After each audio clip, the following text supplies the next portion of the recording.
I can guarantee you they never did that. You listen to what the military man was saying. Somebody drove a truck. You saw the driver. The next day, the thing was empty. Was there a video evidence? So what is this intelligence when you are not even able to exercise common sense? Your home is Nigeria. Somebody comes into your living room, picks you to the boys' quarter, and you're sitting there giving excuses. That's the shameful thing about the most populous black nation in the world, Nigerians, who say they are smart, but they are not acting smart. Confirm. Now, just like I said in my previous video, this alleged Boko Haram funding, or should I say USAID allegation, is bigger than what we think. Now, Ex-Dss boss has dropped his own reaction, which is very shocking on the whole matter. Now, if you look at this video very well, or should I say when you listen very attentively, you will understand that they are pointing serious accusing finger on some of this NGO. In fact, there is even one incident they narrated in this video, which they say that some of these NGO will come and they say that they want to go and give aid to so community. Maybe they will take one big truck, pack it with full stuff. Now, on their way going to that place they say they are going to, they will tell you that their motor spoiled on the way. Now, getting there maybe tomorrow or after, you will discover that those things inside the truck were nowhere to be found anymore. You can never see anything inside that truck. And the same driver that picked the truck from where they started going will go again and drive out the truck. Now, for your mind, you'll be asking me, what happened to those items inside the truck? Just relax and listen to this video. You will understand. Now, I will allow you to listen to this interview as they discuss it in this video. But as you are listening to it, be clicking on that share button and also subscribe in case if you have never done so for more updates. And after that, I'll be back. Let's go there. Because you find out that the USAID, as we're talking about right now, is a very big cover because of the United States. The structure itself is designed in this way. You have the US government, you have their foreign affairs, and then right in between you have USAID. And that USAID is one that most of the agents of the United States will be working through. Some of them come in as doctors, some of them come in as university lecturers or agriculturists or whatever. And then, of course, we will not know except when we properly investigate their movements and everything. Then we can find out that these guys are not actually here as doctors. They are busy maybe in the night trying to transmit information to their headquarters. So it is something that the CDS has set it up. And that is why the intelligence agencies have now put their searchlight on what is happening there. So, and who does the false lie? Who is to be held responsible for these lapses? I mean, it's taking a long time. It's taking years. Who should have ensured that their actions were regulated and we didn't have to get to this point where these strong allegations have had to be made before we're shining the spotlight? The international spies, and the internal spies. For instance, I tell you, all the embassies. All the people you see in the embassy mostly are spies of different countries. Nigeria also played the game. We have NIA, the National Intelligence Agency, which operates from out of our embassies in foreign countries. Now, some of them, those ones are called legal residents. The legal residents are the ones that are permissible by Geneva Convention to operate in each other's country. That's after the Second World War. Normally, what do? They collect information about the country they are and send it to their country. Now, there are others who are in deep cover, and those ones are known as illegal residents. Illegal residents are the ones I'm telling you that comes in as Red Cross, NGOs, and stuff like that, and they work undercover. And then, of course, the same and the one that the CDS has even right now discovered was discussing was the one of intelligence agencies have observed that most of these Boko Haram people are carrying brand new arms and ammunition. Now, look at the people themselves. You find out that they are just ragtag soldiers or ragtag bandits, but they are carrying state-of-the-art, weapons. Professor Bulaje came in and said it in his interview on another channel that these people, when they went to investigate the Boko Haram insurgency, the natives even told them that they have people flying in with helicopter in the night and dropping things and leaving. Whatever supplies that they are dropping, these are things of very, very serious importance. And of course, the security agencies are very much aware. But like I told you, it is not, we are blaming this one or we're not blaming this guy. The point is that it's a game that is being played internationally all over the world, and then of course, we happen to be playing our own with a terrorist group that is backed by a very serious, superpower. And that power has been with them for so long. That's why over 10 years now, 15 years, we've been fighting Boko Haram. But now I'm happy that the revelations are coming out, and these revelations are going to burst the bubble. They will go into the enclave of the terrorists and go and treat them. You are treating the same people that is attacking the communities. You tell them no, that you are neutral. How neutral can you be? We've had situations where allegations of arms, them conveying arms to us just to make sure that the war continues. We've had situations where they will tell you they are taking food to communities. Halfway, they will tell you the trailer has broken down. By next morning, the trailer is empty. And that vehicle that is broken down, the driver will just go and drive it and take it back. So what had happened? You have funded those guys. You are taking care of them equally. We've had several situations like that. So we said, no, it can't continue like that. And that's why we insisted with the state government that, look, the state government must know what's going on. So if any NGO comes, it must be registered. We must monitor what's going on. We've had situations where NGOs will come in with unidentified individuals entering communities. You don't even know what they're doing. They don't have NGO ID cards. They are not part of the government. Who is taking them to? What are they going there for? And so by the time we start monitoring what they were doing, we noticed things started getting better. So which means something is going on somewhere. Because they come from all over the world and you don't know who is who. So that's why for every country, please regulate what the NGOs are doing, monitor what they're doing. Most times you hear them telling you that they spent 10 million. So from that clip, I mean, a number of inferences can be made. Maybe the potential that this isn't the first time we're hearing about this, and that maybe our intelligence had maybe picked up on this, but it wasn't pursued. But again, the light was shown on NGOs and the work that NGOs do. I'd like to ask Mr. Macri. I mean, you did serve with the DSS, to ask if what the procedure was like when you were in office, or when your time with the DSS. If they were strict with the NGOs, and if all of this comes as a shock or a surprise to you. Yeah, thank you very much for having me. You see, this NGO thing has been one of concern for a very long time, because this intelligence community are very, very much aware that some of these NGOs are just cover agencies. Covers, they are not actually what they claim to be. They are cover agencies for, most of the intelligence organizations of the superpowers that are working with us. Because you find out that the USAID, as we're talking about right now, is a very big cover because of the United States.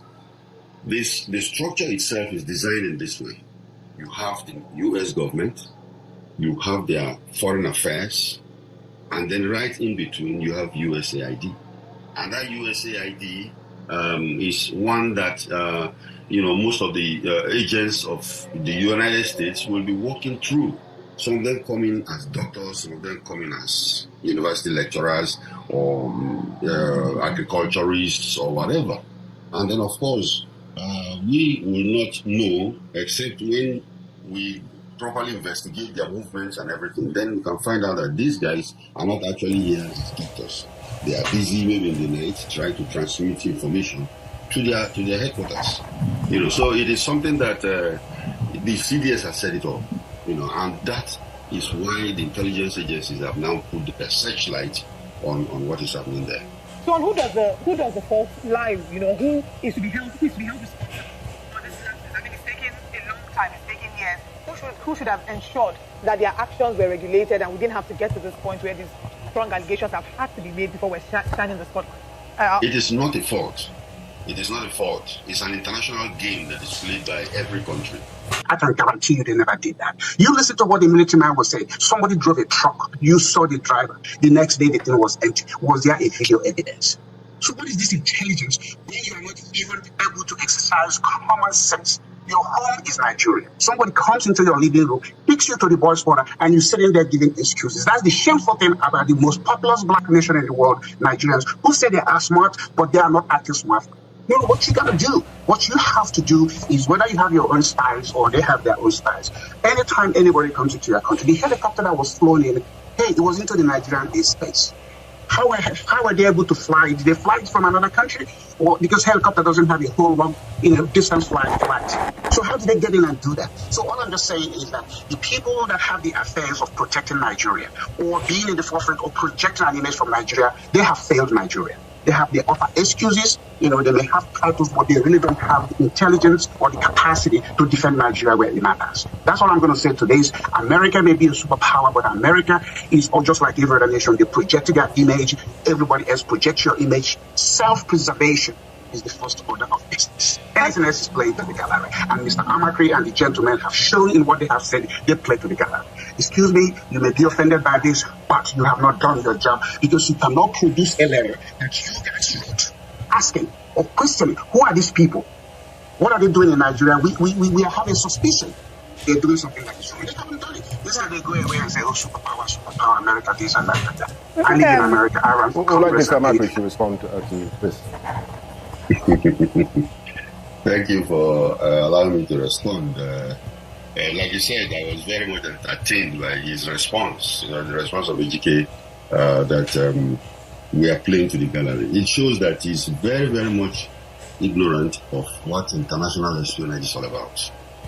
I'm very surprised he's a global analyst, and of course he should know what espionage is all about. You don't go and go to a foreign embassy to go and say, hey, your people are, spying on us. So who are these people? No, it doesn't work that way. It doesn't. No, it does work that way. It does work that way. Mr. Please, you have your time. Can you please allow Mr. Amakri? Mr.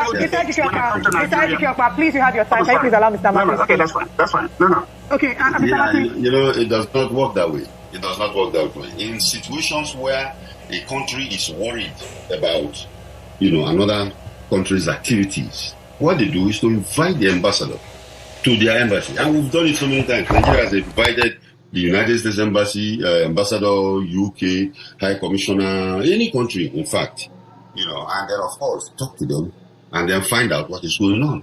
But it's like it's a cloak. That's why they call it cloak and dagger. It's a cloak and dagger business. It is not a fight that you go into the marketplace and start fighting.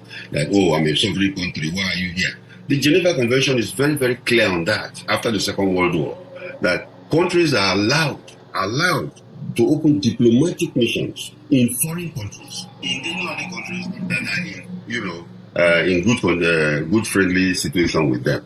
Even if the country is not in good friendly arrangement, they send in the illegal residents. We send in illegal residents, and those illegal residents will go there and do all kinds of things. It is not today that people come to know that the USAID has done a lot of atrocities all over the world. So, Mr. Amakri, knowing this, why do we still, Mr. Amakri, knowing this, why do we still rely on security partnerships with the United States, Africa Command? We share intelligence when it comes to, we're a major anti-terrorism partner with the US. Even Nigeria military officers go for courses in the United States, knowing that, there might be tacit support from the United States for some of these terrorist organizations and also funding. Very good question. Now you find out that the levels of relationship among countries are different. The levels of relationship, because we still, I personally, when I was in service, I worked with the FBI. They would come for training in the United States. They come over and train us, and sometimes we know them. Those ones are not undercover. So there are different levels, and of course, you find out that your friendly country is your friendly country. And then there is nothing you can really go and say, oh, I don't want you to do this or that. The only thing you do is to block them. It's just like playing chess. You block so that they don't get their, objectives clear. Two things are at play here. National interest and influence. National interest and influence. They are seeking anything that will help their national interests. And in fact, in the case of America now, they are seeking influence. And Africa is the playground for that. Because right now, France and even the United States are losing out Africa because of what is happening in Israel. And then, of course, Russia and China are moving in. And these are the dynamics of international relations. And these people are there to play their game. So it is not that, or you are an enemy, or we know you are playing games with me. You are coming to Africa, you are coming to Niger Republic to collect uranium, which you are going to sell. And then, of course, our oil has been, the taps have been flowing, out overseas. They all have strategic importance. And these are the things people pursue. All right, we are out of time for the conversation, but if you can vote in 30 seconds each, I'll start with Mr. Ejike Okpa. Your thoughts as to what you gotta do, what you have to do is whether you have your own spies or they have their own spies. Anytime anybody comes into your country, the helicopter that was flown in, hey, it was into the Nigerian airspace. How are they able to fly? Did they fly from another country? Or because helicopter doesn't have a whole long, distance flight. So how did they get in and do that? So all I'm just saying is that the people that have the affairs of protecting Nigeria or being in the forefront or projecting an image from Nigeria, they have failed Nigeria. They offer excuses, they may have titles, but they really don't have the intelligence or the capacity to defend Nigeria where it matters. That's all I'm going to say today is America may be a superpower, but America is just like every other nation. They project their image. Everybody else projects your image. Self-preservation is the first order of business. Anything else is playing to the gallery. And Mr. Amakri and the gentlemen have shown in what they have said, they play to the gallery. Excuse me, you may be offended by this, but you have not done your job because you cannot produce a letter that you guys wrote asking or questioning, who are these people? What are they doing? What the next steps are, what the next steps should be. And that question goes to the both of you. 30 seconds each, please.